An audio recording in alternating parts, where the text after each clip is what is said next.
I found this water dispenser for 5-gallon bottles super useful and convenient. It is made of ABS plastic and shows good manufacturing quality. Its assembly is very simple.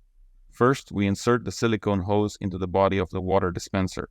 Just a little bit in will be enough. At the other end of the hose, we insert this plastic nozzle, which will allow the hose to stretch further towards the bottom. If you install the water dispenser directly on the mouth of the 5-gallon bottle, it will be a bit loose. I solved this problem by reusing this cap, to which I made a hole in the center. Then, we insert the hose through the hole and press the water dispenser to place it in this position. The hose is long enough to reach the bottom of the container. The packaging of this product includes a micro USB cable to charge the internal battery of the dispenser, but it seems short to me. Instead, you can use a longer one. When it is charging, a red LED blinks. It has 2 buttons, one for turning on and off and another with automatic stop when it finishes delivering 600 milliliters.